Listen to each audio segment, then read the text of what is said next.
이강민의 잡지사 2월호 10번째 페이지, 고려사의 수많은 영웅들 K 어벤져스를 소개해 주시는 박광일 선생님과 함께합니다. 어서 오십시오. 안녕하세요. 우리 역사에도 물론이라 어벤져스급 영웅들이 참 많이 있습니다만 잡지사의 자랑 박광일 선생님도 마찬가지더라고요. 제가 인터넷에서 염탐을 좀 해봤더니 2022 한우 명예 홍보대사, 일명 우벤져스로 활동하셨더라고요. 네. 와, 엄청난데요. 운이 좋았죠.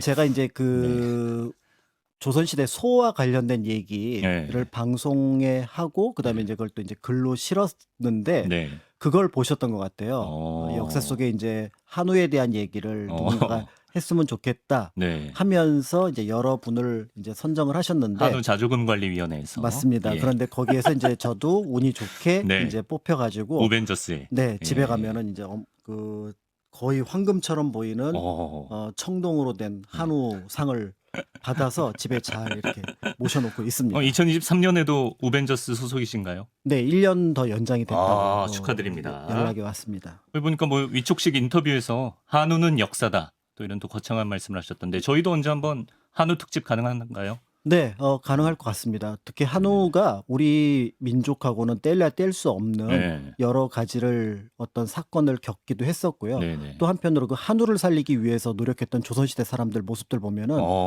굉장히 눈물 나거든요. 네. 이제 그런 모습들도 같이 살펴볼 수 있습니다. 네, 에디터가 한우를 잊은 민족에게 미래는 없다라고 네, 적었습니다. 한우가 또 독립운동 자금으로도 그렇습니까? 네, 이제 활용이 되기도 했던 그런 근대의 사건도 저희 있습니다. 그 한우 자조금관리위원회에서 한우 좀 협찬해주고 저희가 콘텐츠 하나 만들고, 저희 그래- 20만 조회수의 콘텐츠 아니겠습니까? 그쵸. 예. 이 방송을 좀 누군가 관계자분께서 네. 들으시면 좋겠는데. 괜찮죠? 네, 예. 네. 듣고 계셨으면 좋겠습니다. 자, 저희가 지난 두 편에 걸쳐서 무신 정권 이야기를 했습니다. 무신들의 시대가 딱 100년 동안 이어졌는데, 이제 무신들이 돌아가면서 뭐 왕의 버금가는 권력은 잡았습니다만 직접 왕이 되진 않았잖아요. 네, 이의민 같은 경우 왕이 될까 생각을 했었지만 그렇죠, 이제 그렇죠. 결국 왕이 되지 못하고 최충원에 의해서 제거가 됐습니다. 근데 오늘은 무인이지만 진짜로 왕이 된 바로 그분을 만나본다고. 그렇습니다. 직접 호명해 주시죠. 네, 조선을 건국한 태조 이성계. 기. 이분을 또 만나게 됐습니다. 근데 조선의 건국이라는 건 사실 고려의 멸망이 앞서서 이루어져야 가능한 거잖아요. 네, 네. 그 조선의 건국은 우리 역사에서 유례가 없는 굉장히 특별한 사건이라고 볼 수가 있습니다. 어떤 부분에서 그렇죠? 보통 이제 삼국이 멸망을 했다라고 네. 얘기를 할 때는 전쟁이라는 과정을 통해서 백제와 고구려가 멸망을 했고요. 저희 순서대로 다 살펴봤었죠, 앞에서. 그렇습니다. 예. 그다음에 이제 신라나 또 이제 어떻게 보면은 이런 나라의 멸망들은 주변 나라의 압박에 의해서 거의 전쟁 국면에서 더 이상 이 전쟁을 수행할 수 없다고 판단을 했을 때 네. 이제 다른 나라에게 항복을 하는 그런 모습이었는데 네. 고려는 그 안에 조선을 품고 있었고 결국은 그 안에서 품었던 조선이 고려를 무너뜨리는 방식이었기 때문에 대외적으로 여러 번의, 그러니까 이제 고려 말에 수많은 전쟁이 있지만 네. 이것이 조선의 건국과 관련된 전쟁이다 네. 라고 얘기할 만한 부분들은 없습니다. 없었다는 거죠. 그러니까 결국 전쟁 없이 고려에서 조선으로 나라가 바뀌었다라는 거는 네. 우리 역사에서도 그리고 다른 나라 역사에서도 굉장히 드문 사건이라고 볼 수가 있습니다. 네. 그 고려 내부에 있던 씨가 발화를 하면서 그렇죠. 조선이 탄생을 했다. 네. 예. 저희 에디터가 이제 소제목으로 전쟁의 신 이성계, 이렇게 소제목을 붙였던데, 이 전쟁의 신 이성계 얘기를 하려면 먼저 고려 말의 상황부터 좀 짚어봐야 될 것 같습니다. 지난 편 특히 못 들으신 분들을 위해서 고려 말이 어떤 상황이었는지 간략하게 좀 정리를 해주시면. 힘들고 어려운 상황. 너무 간략한데 조금만 더 자세히. 예. 사실 이제 고려 말에 뭔가 이제 계속 충시로 연결되는 원 간섭기가 진행이 되는 과정 속에서 이런 상황이라면 고려라는 나라도 그다음에 고려 왕도 제대로 역할을 할 수 없다. 그러니까 이제 원나라에 있던 공민왕이 돌아와서 이제 반원자주 개혁 정책을 펼치는 과정 속에서 이제 소수의 무신들의 힘을 도움을 받아서 이제 원나라의 실력을 확인하죠. 장사성의 반란을 통해서. 네. 그러면서 이제 본격적으로 원과 대적할 수 있는 힘이 있다고 판단된 그 순간 내부에 있었던 친원파를 제거하면서 네. 한편으로는 이제 반원 정책을 추진하며 우리가 알고 있는 이제 고려의 개혁 정책들이 이루어지게 됩니다. 네네. 그렇지만 또 이 과정에서 이제 공민왕이 이제 어떻게 보면은 나중에 이제 부인 노국대장공주가 죽고 나서 그렇죠. 정치를 놓게 되면서 고려는 또 한 치 앞을 볼 수 없는 혼란 속으로 빠져들었다. 요 정도 상황 볼수 설명해 있습니다. 주셨습니다. 근데 우리가 고려 말기에 원나라의 침략에 대해서는 다들 잘 알고 계시지만 이때 또 만만치 않게 외구의 침략이 아주 거셌다고요. 심지어 뭐 고려가 거의 멸망 직전까지 외구 때문에 갔었다고. 네, 보통 이제 우리가 외구 하면은 좀 과소평가를 하는데 고려 말의 외구는 거의 임진왜란급입니다. 임진왜란급이라고요? 네, 실제로 이제 고려에서 어떤 논의가 있었냐면은 네. 도읍지 옮기자. 그 개성이 정도로? 이제 바닷가에 가까운데 네. 이 외구가 지금 황해도 그다음에 경기도 그다음에 뭐 충청도 일대 곳곳에 뭐 나타나거든요. 부산 요쪽에서만 있었던 게 아니라. 그렇습니다. 그러니까 이제 이 외구들이 개성까지 침입해 올 가능성이 있으니 네. 좀 더 내륙인 철원으로 옮기자. 네. 이런 논쟁이 있었습니다. 다만 네. 이제 이때 무신이었던 이제 최영 장군이 무슨 말이냐, 개성을 지켜야지 어디로 도망가냐 네. 해서 그 논의가 무산되기는 했지만 네. 이 정도였다라고 볼 수가 있고요. 그러니까 그래서 일본 나라에서 보낸 군사인 거예요? 아니면 그냥 노략질 차원인데 그게 컸던 거예요? 노략질 차원인데 굉장히 컸었고요. 이 시기가 이제 일본 안에서도 네. 일정하게 혼란기였기 때문에 이들을 통제할 수 있는 힘이 없었습니다. 그러다 보니까 이제 그 절강이라든지 광동이라든지 중국에서도 이 왜구들 때문에 이제 네. 굉장히 어려움을 겪었는데 그 네. 왜구의 또 일부가 고려에 들어왔던 거고요. 그러니까 이 고려라는 나라는 네. 이 마지막 한 1300한 5, 6, 70년, 80년 이때쯤 되면은 네. 정말 어렵구나. 위로는 이제 뭔가 원의 힘이 좀 약해지는가 싶었는데 네. 또 명나라가 흥기하고 네. 또 이제 그 원이 안에서 그럼 우리 한족들도 한번 일어나 볼까 하다가 그들이 쫓겨온 홍건적들이 또 고려로 들어오고 또 왜구는 또 삼남 지역에 있으니까 고려의 백성들이 볼 때는 이게 몽골 침입기랑 크게 다르지가 않은 거죠. 엄청 시달렸네요. 그렇죠. 진짜. 네. 그런 면에서 이런 어떤 난세를 누군가가 정리를 하지 않으면 고려는 멸망을 할 거고요. 네. 누군가 정리를 하면 영웅으로 등장을 할 텐데 이런 기로에 서 있던 시기가 바로 고려였다라고 볼 수가 있는 거죠. 난세지만 반대로 말하면 영웅이 나타나기 좋은 시기였다. 기다리고 있는 거죠. 기다리고 누군가 있었습니다. 나타나라. 예. 네. 이때 나타난 사람이 바로 이성계가 되겠습니다. 네.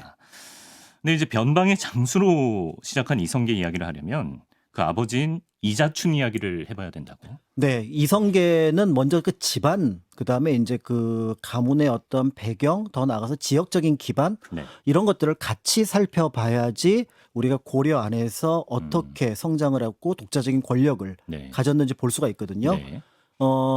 이제 이제 편집장님도 아시겠지만 네. 이제 이의방 이방 알죠? 기억나시죠? 기억나죠. 네, 정중부에 의해서 제거됐던 그렇습니다. 그 이의방이 제거되면서 네. 그 집 식구들이 네. 전부 다 이제 죽임을 당합니다. 네, 그렇죠. 더 이상 개성에 살 수가 없으니까 네. 그 중에 동생 한 명, 동생도 죽거든요. 네. 그 동생의 아들이 네. 탈출을 해서 전주로 내려옵니다. 전주로. 네, 저 전주이신데 혹시 그 이의방이 전주이 씨예요. 그래요? 그래서 그렇게 막 자랑스럽진 않은데. 그 이양무라는 사람이 내려오게 되고 네, 그 네. 이양무라는 사람의 아들이 이안사인데 우리가 육룡이 나르샤 할 때 목조, 익조, 도주, 한주 할 때 이 목조가 이안사입니다. 이안사. 네, 그래서 이제 전주 쪽에서 뭔가 이제 큰 세력을 가지고 있었는데 네.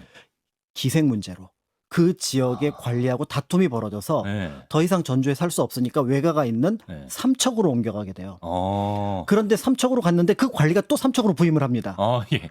못 살겠다. 그러면서 따라와? 예. 가솔들을 이끌고 네. 전부 다 함흥 쪽으로. 함흥까지. 네, 당시 이제 화령이라고 불렀었는데 영흥 그렇게 네. 함흥 쪽으로 갔는데 네. 이 지역에서 뭔가 기반을 닫기가 어려웠던 거죠. 그래서 두만강 쪽으로 넘어갔는데 네. 여기에서 이제 여진족들하고 경쟁을 하게 됩니다. 이 집안이. 그래서 이한사의 아들이었던 이행리 네. 이 사람들이 경쟁을 하게 되는데 네. 여기서 힘든 거예요. 그래서 특히 이제 여진족들이 볼 때 아니 쟤네들은 고려인인데 왜 여기까지 내려와 하면서 몰아냅니다. 네. 그래서 다시 이제 함흥 쪽으로 내려와서 네. 그 아들이었던 이춘 때 그럼 우리 몽골 사람 할래? 예.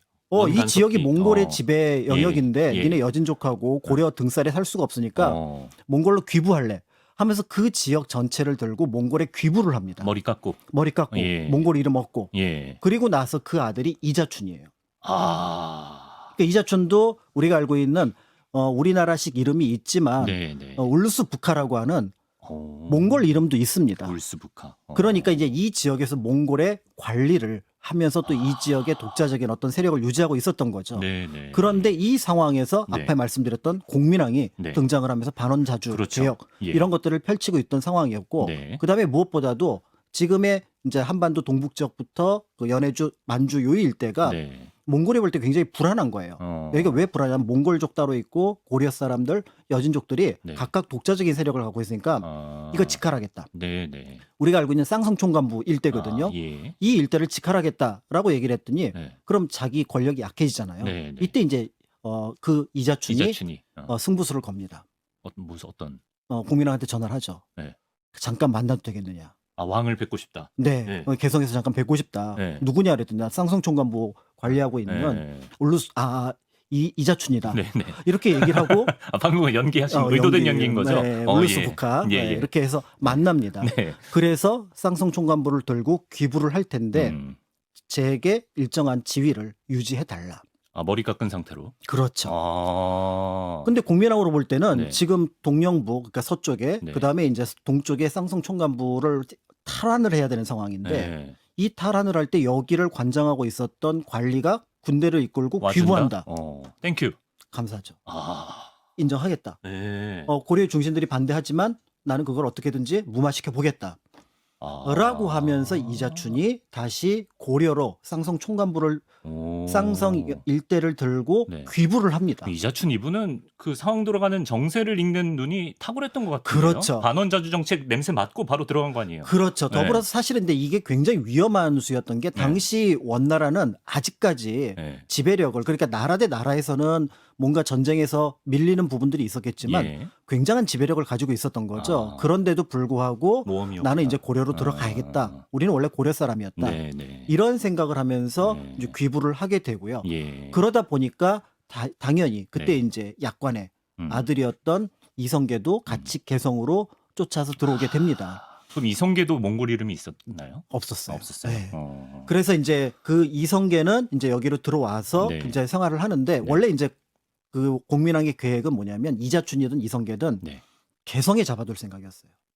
멀리 가면 위험하니까. 땀만 먹을 수 있으니까. 그런데 앞에서 말씀드렸던 것처럼 왜구 나오죠. 홍건적 들어오죠. 그러니까 예. 중앙 정치 자체가 네. 지금 정치를 할 때가 아니라 전쟁을 막아야 되는 상황인 거예요. 보내야 되는구나. 그렇죠. 그래서 네. 이자춘도 다시 그 쌍성총관부 영흥 일대로 보내고 예. 그다음에 이성계도 왔다 갔다 하도록 하고 이런 과정 속에서 이제 이자춘이 죽게 되면서 네. 그 영지라고 네. 할 수 있는 그 지역 그다음에 그 지역의 군사력을 네. 모두 이성계가 받아듭니다. 그러면서 동북 지역의 새로운 젊은 실력자 네. 아직은 정치적으로 풋내기지만 네. 뭔가 실력을 가지고 있는 것 같아. 라고 하는데 아니나 다를까 네. 이제 이성계가 여러 전쟁에서 두각을 나타냅니다. 아니 근데 우리가 진짜 이성계 하면 태조 이성계, 조선을 건국한 사람으로 많이 알고 있어서 그렇지. 정말 본투비 워리어. 그야말로 전쟁의 신이었다고 하던데요. 네, 그래서 이제 네. 그 고려사 기록이나 그다음에 태조실록 기록을 보면 믿을 네. 수 없다라는 부분들이 여럿 있습니다. 화살 잘 쏜다 이 얘기는 하도 많이 듣긴 했는데. 이제 예. 그런 부분도 있고 사실은 이성계에 대한 나쁜 기록이 없어요. 그건 승자의 기록이라. 그렇죠. 편집 과정에서 많이 없어졌을 거다. 예. 그런데 남겨놓은 기록 자체들이 예. 그러니까 뭐 정치라든지 어떤 교류의 문제가 아니라 네. 군사와 관련된 것들은 다 남겨놓은 것 같아요. 그러니까 그 얘기는 말씀하셨던 것처럼 네. 이성계는 무장으로서 장수로서는 탁월한 능력을 가지고 있구나. 네. 라는 것들을 당대에 이미 인정을 했고 후대 기록으로 볼 때라도 요거 남겨놓으면 네. 우리 태조어른 네. 지위 올라간다. 그다음에 분위기 올라갈 것 같다. 네. 이런 느낌을 가지고 있었던 것 같아요. 예. 그리고 그거는 거의 대부분 사실일 가능성이 많은 게 네. 이게 어떤 개인의 정치적인 사건은 왜곡할 수가 있지만 네. 전쟁 자체의 승패는 왜곡할 수가 없거든요. 그런데 그 전쟁 자체에서 뭐 묘사 부분은 조금 과하게 표현할 수 있지만 적장에 뭐 입에 화살을 꽂았다는 등 뭐. 그좀 머리를 쳐서 이렇게 네. 뭐 맞췄다 이런 얘기들도 있고 예. 그다음에 실제로 이제 실록 기록에 보면은 다리에 화살을 맞기도 했었거든요. 이성계가. 그런데도 이제 적진을 돌파해서 무너뜨렸다 이런 기록이 있지만 네. 결국 결과로서 그 모든 왜구들 또는 홍건적 또는 원나라에 있었던 나중에 부속 세력들을 네. 물리쳤다라는 역사적 사실이 있기 때문에 네. 이성계의 군사적인 어떤 측면에서의 재능은 네. 탁월했겠구나라는 것들은 왜구도 토벌했나요? 이성계가 예. 이제 전국구로 나타나는 건 네. 1380년 1380년. 바로 이제 우리가 알고 있는 황산대첩입니다. 황산대첩 우리가 알고 있는데 왜 전 모르죠? 우리 편이 아니셨다고. 황산대첩? 예. 사실은 황산대첩 이전에 그 유명한 진포대첩이 있습니다. 예, 예. 최무선이 처음으로 화약 무기를 썼다. 예. 이렇게 해서 10,000명에서 20,000명에 이르는 왜구가, 이게 왜구가 10,000명에서 20,000명이에요. 아, 이거 진짜 뭐 한두 명이 배가 아니고. 500척입니다. 예. 이 군산 앞바다를 다 메워버린 거예요. 예. 그러니까 이제 안 되겠다 싶어서 당시 이제 고려 조정에서 마침 신무기, 화약으로 화포를 만들어서 이제 공격할 수 있으니까 네. 최무선, 나세, 심덕부 이런 원수들을 보내서 공격을 해서 네. 이 배들을 싹 불태워버립니다. 근데 문제는 네. 왜구들이 다 육지에 있었던 거예요. 아, 그래요? 그러니까 이들이 이제 전라도 경상도 일대를 다니면서 노략질이란 네. 노략질은 다 합니다. 네. 그러니까 이제 두 번째로 고려 조정에서 다시 네. 이제 그 정규군을 보내서 네. 이들을 토벌하게 하는데 네. 오히려 대장군이 죽습니다. 아, 그래요? 그러니까 네. 이제 어쩔 수 없이 다시 연락하죠. 성계야. 그쵸. 아. 그랬더니 이성계가 자신의 부대를 이끌고 예. 사실은 이제 이성계의 부대와 최영의 부대가 좀 다른데 예. 최영은 고려군이라면 이성계의 부대는 이성계 부대입니다. 아, 최영은 나라 예, 국가의 부대를 군대. 이성계는 자신이 그 동북 지역에서 아버지 때부터 물려받은 네. 고려인, 몽골인, 여진인 연합부대예요. 그러니까 전투력이 막강한 부대죠. 네, 네. 이 부대 한 1,500에서 2,000명을 이끌고 다시 이 전라도로 내려옵니다. 운봉적으로. 전라도까지. 예. 그래서 여기에서 우리가 알고 있는 이 왜군을 섬멸하게 돼요. 야. 이 섬멸했다는 소식을 이제 기록으로 나온 게 그 유명한 황산대첩비가 남아 있고요. 이제 네. 여기서 이제 개성으로 개선을 합니다. 이때 노장이었던 네. 최영이 웁니다. 너무 감격스러워서. 감격스러워. 저런 우리 국가의 미래가 밝구나. 공은 진짜로 네. 고려를 네.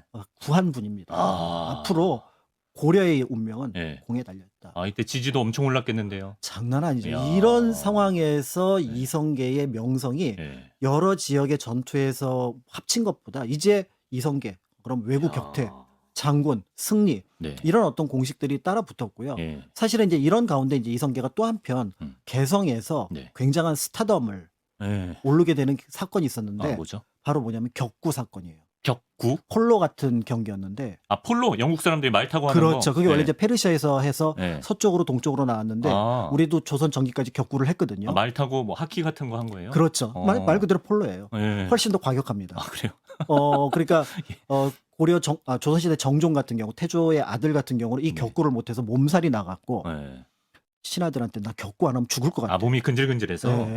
근데 임금께서 책이나 읽으셔야지 하는데 나 죽을 것 같아. 그래서 격구 하루 매일 가거든요. 그래요? 실록 그래서 정종실록 보면은 예. 왕이 격구를 하셨다. 네. 끝. 그 다음날 왕이 격구를 하셨다. 끝. 그 정도였거든요. 네. 근데 태조가 네. 격구의 신이었어요. 태조 메시였습니다. 메시. 이게 운동신경이 엄청 났던 거예요. 네, 그게 진짜. 이제 그 특설운동장을 네. 개경시내 마련했는데 네. 이제 임금도 공민왕도 보러 오고 네. 막 여러 사람들 보러 오고 또 네. 기생들 딱 또 쫙 휘장 걸고 그리고 이제 풍악을 올리고 예. 스탠바이 시작해서 딱 하는데 이 장난이 아니었어요. 메시급이었다. 네, 조선왕조실록, 태조실록에 네. 한 두 페이지가 격구 묘사로만. 격구 올타임 넘버원 고트. 네. 예. 이걸로 이제 또 장안에서 화제가 됐고 이제 황산대첩으로 백성들의 인망을 얻게 됐고 야. 그러면서 이제 이성계 네. 잊을 수 없는 네. 이 모두 고려 사람이라면 알 수 있는 그런 인물이 된 거죠. 외구 때려잡고 원나라 때려잡고 뭐 다 때려잡고 격구도 잘해. 그렇죠. 요 정도 인기였습니다. 이성계는. 이렇게 이성계가 활약하던 시절에 한 사람이 이성계에게 찾아와서 이성계의 군대를 보고는 이렇게 말했답니다. 훌륭합니다. 이 군대로 무슨 일인들 성공하지 못하겠습니까, 장군? 이 사람 누군가요? 예, 약간 기록에 따르면은 예. 약간 뚱뚱했다고 알려져 있고요. 그래요. 배도 좀 나왔다. 그런데 이제 그런 걸 기록하고 그래. 예, 다이어트하는 사람으로서 좀 불쾌하네요. 실록 기록에 예. 그렇게 나와 있습니다. 예. 그리고 이제 나주 지역으로 그 귀향을 갔다가 네. 나 원나라 사신 접대 못하겠다고 네. 항명하다가 네. 나주로 귀향 갔던 인물이거든요. 원래 이쯤 되면은 알아야 정상입니까? 아니요, 꼭 그렇지 않아요. 누구죠, 왜냐하면 그걸 대체? 독특한 거. 예. 바로 이제 그 네. 삼봉 정도전입니다. 정도전. 네, 정도전이 이제 나주에서 유배 생활을 하면서 예. 이제 큰 전략을 구상을 하는 거죠. 이 고려는 나 같은 인재를 버리는 걸로 봐서는 더 이상 가능성이 없다. 그렇다면 새로운 패러다임을 받을 수 있는 국가가 필요한데 네. 문제는 국가를 건국하는 거는 항상 무신이거든요. 예. 그렇다면은 그 무신이 누가 좋을까를 아, 쭉 했죠. 최영, 킹메이커. 최영. 예. 이분 탁월하고 인망 좋은데 이분은 고려예요. 그 스스로가. 아, 예. 그러니까 고려를 넘어뜨리고 다시 뭘 하자 이분 안 할 것 예, 같아요. 예. 그 다음에 이제 요즘에 이인님이 올라오는데 이건 간신이거든요. 이분 그래요? 빼고. 뭐 이런 식으로 하다 보니까 네. 눈에 딱 들어오는 게 이성계, 그렇죠. 격구왕. 그래서 흥경도로 찾아갑니다. 그리고 가서 봤더니 아니나 다를까 예. 군대가 아까 그 말씀드렸던 네. 이제 가별초라고도 하는데요. 아, 그 사병 집단을 보고 놀랍니다. 이런 정예 부대가 있는 줄 몰랐고 네. 심지어 이성계의 부대는 그 시대 고려군하고 달랐어요. 고려군은 네. 현지에서 막 백성들에게 필요한 물건들을 뺏고 막 그랬습니다. 아하. 근데 이성계는 모두 준비해서 갑니다. 아, 그러니까 그런 어떤 명성과 현재 모습을 딱 보니까 이 정도 군대면 왕이 될 상이다. 그렇죠. 근데 이제 그 말을 그냥 던지면 되게 없어 보이잖아요. 예. 그러니까 이 정도 군대면은 네. 뭘 못하겠습니까? 이거 혹시 아, 누가 옆에서 적더라도 요게 고뜻까지 내포하고 있는 거예요? 그렇죠. 여기서 이제 뭘 어. 적더라도 네. 누가 밀정 같은 게 있을 수 있잖아요. 제가 뭘 하더라도 그런데 이제 거기서 이성계가 예. 그 나라 뭐 이렇게 하면 안 되고 그렇죠. 무슨 말인지 잘 모르겠습니다라고 뒤로 딱 빠지는 거죠. 예, 그렇죠. 그렇지만 둘 사이에서는 통했다. 통했죠. 파트너가 될 수 있겠다. 저 사람이 나를 도울 수 있겠고 저 사람이라면 새로운 나라를 건국할 수 있겠구나. 이게 되게 중요한 멘트였네. 그렇죠. 야, 의미심장합니다. 자, 최영 장군 얘기도 잠깐 해보겠습니다. 돌같이 보기 좌랄까요? 최영 장군. 최영 장군도 근데 엄청난 무공을 세웠던. 그렇죠. 그리고 이런 난세에 활약을 엄청 했을 거 아니에요. 그러니까 이성계가 각계 여러 전투에서 참여를 할 때 그들을 총괄을 지휘했던 인물이 바로 최영이라는 네. 인물이라는 점, 무엇보다도 이제 국민왕의 반원 어떤 자주 정책의 핵심 인물이라는 점. 네. 그리고 이제 그 가문 자체는 굉장한 문신 가문이었지만 스스로 이제 무적인 재능이 뛰어나서 장군으로서 활동을 했기 때문에 네. 가문으로 볼 때도 어떤 가문에 비해서도 밀리지 않는다는 점, 이런 점들이 있고요.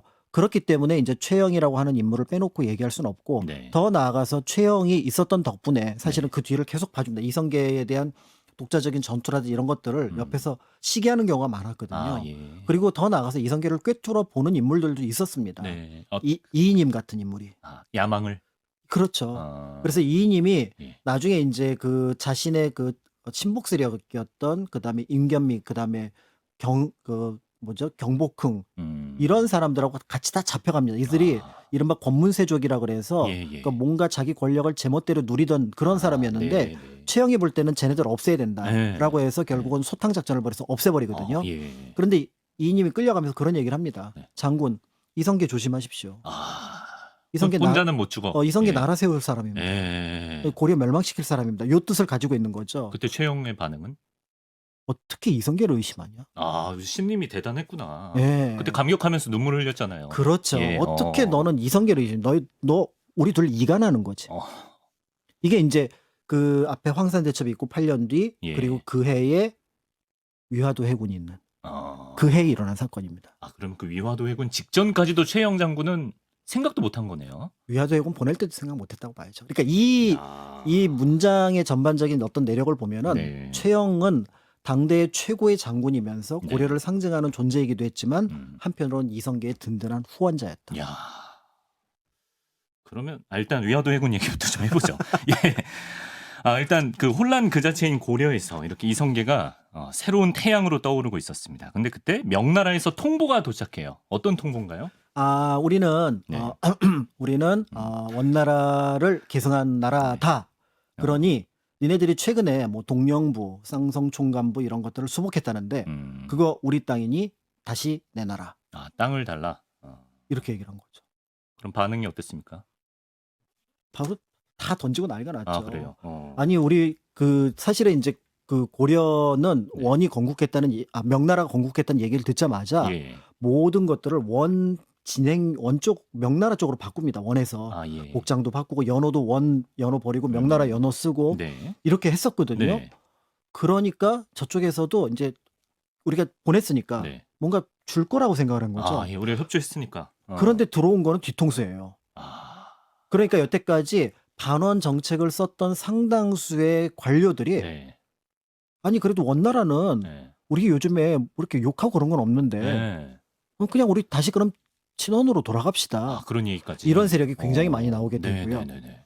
그런 상황에서 실질적으로 이런 어떤 뭔가 땅을 내놔라, 네. 영토를 내놔라 네. 이렇게 하니까 이제 조정이 발칵 뒤집힌 거죠. 네. 그래서 여기에 따라야 될 거냐, 예. 아니면은 여기에 대해서 한번 뭔가 저항을 해야 될 거냐. 네. 이런 상황에서 이제 논의가 분분한 끝에 우왕하고 최영은 네. 우리가 어떻게 여기까지 끌고 온 나라인데 네. 이 국토를 다시 저 새로운 명나라에게 줄 수 있느냐, 저 도둑들에게 줄 수 없다. 그럴 수 없다. 한번 붙자. 그렇죠. 안 주면 붙어야죠, 이젠. 그래서 우리가 알고 있는 전쟁의 분위기가 싹 트게 되는 거죠. 저게 뭐 요동정벌이라고 하는 게 그렇습니다. 요겁니까? 그래서 요동정벌을 한 거죠. 그럼 거기에 이성계를 보내기로 한 거예요? 그렇죠. 그래서 이제 요동정벌을 하게 되는데 네. 이제 고려의 전 병력을 다 모읍니다. 그러니까 당시 어떻게 보면 이제 공민왕에서 우왕으로 넘어가는 그 시절에 네. 어느 정도 이제 왜구들이 좀 진압이 되고 또 각 지역에 있던 군사가 또 최영의 승리, 그다음에 이성계의 승리를 보면서 이제 좀 모이기 시작하고요. 네. 또 이제 그 고려 바깥에 있었지만 예. 고려라는 정체성을 가지고 있었던 사람들이 있어요. 그게 혈통이든 혈통하고 상관없이 예를 들어 여진족도 나는 고려 사람입니다 이렇게 온 사람도 있고 그래요. 몽골 사람이라도 나는 고려 사람이다 하고 이런 사람들이 전부 다 고려로 귀부를 해서 네. 굉장하게 어떻게 보면 이제 뭔가 좀 이렇게 될 것 같은 그런 분위기가 만들어진 다 모았어요. 예. 상황이었습니다. 예. 그렇게 해서 한 3만 9천 명 정도의 병력을 모아요. 와. 말이 2만 필이 넘습니다. 야. 주력 부대가 기병이기 때문에 네. 중국하고 비교해 보면은 전투력에서 압도적이라고 볼 수가 있는 거죠. 그 정도로. 예. 그리고 이제 명나라에 연락을 합니다. 네. 우리 얼마? 10만. 우리 맨날 당했던 거잖아요. 우리가 이번에 우리가 네, 명한테 뻥튀기 우리가 해가지고 명한테 얘기하는 겁니다. 우리 10만이다 지금. 우리 네. 중앙 좌우 3군을 10만을 끌고 간다. 예. 요동 내놓지. 이 얘기를 선전포고를 하고 예. 요동 정벌을 시작을 하죠. 명나라는 그러면 그래 한번 해보자 이렇게 나왔나요? 그때부터 예. 이제 반응이 없어요. 경강무 소식. 그런데 이제 내부에서 예. 이제 이렇게 이제 3군을 네. 꾸려가지고 이제 중군, 그러니까 총사령관이면서 가운데 부대를 이끌고 있는 게 최영. 네. 그 다음에 좌우에 이성계와 조민수, 예. 이 두 장군을 네. 이제 배치를 합니다. 그러니까 이 계획대로 그대로 올라갔다면 위화도 해군 성공 실패 여부를 떠나서 고려는 조금 더 존속이 됐을 가능성이 있습니다. 승산이 있었다. 승산 여부를 떠나서 원래 네. 전쟁이라고 하는 거는 네. 적을 그러니까 무릎을 꿇린다기보다는 네. 때에 따라서는 적에 일정하게 타격을 주거나 아니면 무력을 과시하는 우리의 존재감을 보여주는. 그렇죠. 여러 가지 목적이 있는 거죠. 우리가 전쟁을 하면 꼭 이겨야 된다. 네. 이렇게 생각하는 것들은 이제 전략적인 생각은 아니라고 볼 수가 네, 있는 네. 거죠. 고려가 좀 더 이어졌을 수 있다. 그런 면에서 볼 때 고려는 적어도 이 시기에 우리가 한번 실력 행사를 해야겠다. 네. 최소한으로 본다면 네. 적극적으로 본다면 이미 그 전에 몇 번의 요동 정벌이 있었거든요. 네. 요동이 공지가 돼 버렸으니까. 네. 그런 어떤 상황을 염두에 두면 일정하게 그럼 요동을 아예 차지하자. 그 전에도 차지를 하려고 해서 점령을 했는데 유지를 못했던 부분들이 있었습니다. 그러니까 이게 우리가 알고 있는 어떤 무리한 계획은 아니었던 거죠. 그럼 이 분위기가 나쁘지 않았는데 제가 알기로 이성계는 뭐 사불가론 그렇죠. 뭐 이런 거 있었잖아요. 반대했던 입장 아니었습니까? 그러니까 이게 좀 예. 급하게 진행됐다라고 이성계가 볼 때는 판단을 했던 것 같아요. 전략적으로. 예. 일단 그래서 뭐 예를 들어 한 여름에 네. 지금 이제 전쟁을 하게 되는데 네. 그러면은 스키가 차게 되면은 그 악교가 녹아서 화살 같은 게 문제가 생길 수 있다. 예. 그다음에 농번기에 군인들 징발해야 되는데 예. 원래 농사 지을 때는 군인 징발하지 않거든요. 그렇죠. 그래 그런 부분들도 있고 그리고 이제 장마 기간에 만약에 우리 비 오면 못 움직이는데 네. 이런 부분들 얘기를 하는 거죠. 네. 그런데 여기까지는 우리가 전술 전략적으로 납득이 되는 부분인데 가장 중요한 하나의 부분이면 작은 나라가 큰 나라를 치는 것은 도리에 적절하지 맞지 않다. 이게 이 부분은 네. 전술 전략적으로 옳다고 평가하는 분도 있습니다. 예. 왜냐하면 이게 이제 명나라는 지금 올라오는 기세니까 네. 거기 기세에 맞섰다가는 오히려 실력 행사를 넘어서서 역공을 당할 가능성이 있다. 네. 이렇게 보는 경우를 이성계가 봤을 수도 있고 사대론자라고 주장을 하는데 네. 이때 이성계가 사대론자였을까라는 거는 약간 의문스러운 부분들은 있어요. 그래요. 예, 그런 면에서 볼 때 단순하게 말 그대로 장군으로서 견해를 제시했는데 네. 이 견해가 전부 묵살됩니다. 총사령관이었던 최영에 의해서. 그리고 최영은 최영의 생각은 거기 그때까지는 이성계를 믿고 있었잖아요. 당연히 믿고 있었고 그럼 진짜 이거는 믿을 만한 게 이성계여서 보낸 거예요. 그렇죠. 순수하게. 이런 상황이었는데 여기에 이제 하나의 변수가 생깁니다. 네. 이제 군대를 다 이끌고 예. 외부로는 10만, 내부로는 4만. 근데 군대를 이끌고 평양까지 옵니다. 네. 평양이 항상 이제 그 대륙 어떤 정벌의 전초 기지였거든요. 네. 근데 여기서 갑자기 우왕이 네. 장군 아니 장인 장군이면서 장인이거든요. 우왕이 예, 우왕의 왕비가 여럿 있는데 예, 예. 그 중에 한 명이 최영의 딸입니다. 아, 그렇군요. 예. 그러니까 장군 장인 장인어른. 예. 공민왕도 예. 장군이 없을 때 돌아가셨는데 예. 장군이 전쟁하러 가면 예. 나는 어떻게 남아 주시오. 이렇게 한 거죠. 예. 그러니까 젊었을 때 최영이라는 인물이라면 네. 이거 무시했을 겁니다. 왜냐면 나라가 우선인 사람이니까. 그렇죠. 예. 이건 계속 참으세요. 제가 조치 다 해놓고 왔습니다. 이렇게 얘기했을 거예요. 예.